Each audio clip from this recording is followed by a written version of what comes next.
Recently, the deputy managing director of the IMF, Gita Gopinath, gave a speech at the European Central Bank Forum warning that it may be impossible for central banks to get rates high enough to actually end inflation.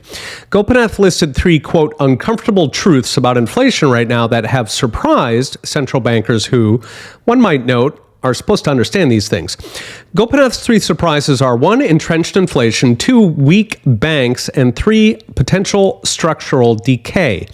The first surprise for central bankers is how entrenched inflation remains despite the most aggressive rate hikes worldwide in 50 years. I've talked about this in videos, how the low-hanging fruit on inflation has already been booked, the standard recession plunges in commodities, including energy. Yet core inflation, which is the one central banks worry about, has not improved at all for going on at least 6 months now.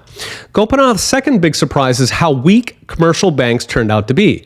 Indeed, we've already seen, in dollar terms, more failed banks in the U.S. than the 2008 crisis, and that's before the worst of the recession even hits.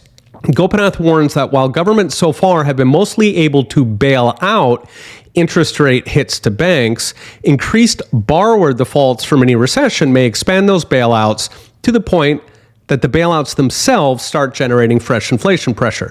In other words, bailout trillions take inflation back towards double digits. Together, these suggest that central bankers are stuck. They may not actually be able to end this inflation with conventional rate hikes, because jacking rates high enough to sufficiently choke the real economy would force them to either let the entire banking system die or to print potentially even more money than even the COVID lockdowns. Her third surprise is even more ominous. Quote, structural change is affecting aggregate supply that could lead to larger and more persistent shocks. In plain English, that the major economies of the world have become permanently weaker. This should not be a surprise. Between soaring regulation crushing producers, whether the excuse was COVID, climate, or social justice.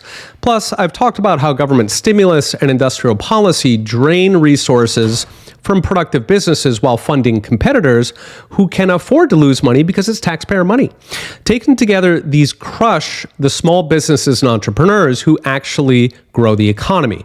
Now, if that is true, it means less production to absorb all those fresh trillions, meaning more money chasing fewer goods, in which case, forget fighting today's inflation, it could actually start going up again. If that decline is structural, as in permanent, it means inflation may go on for a very long time.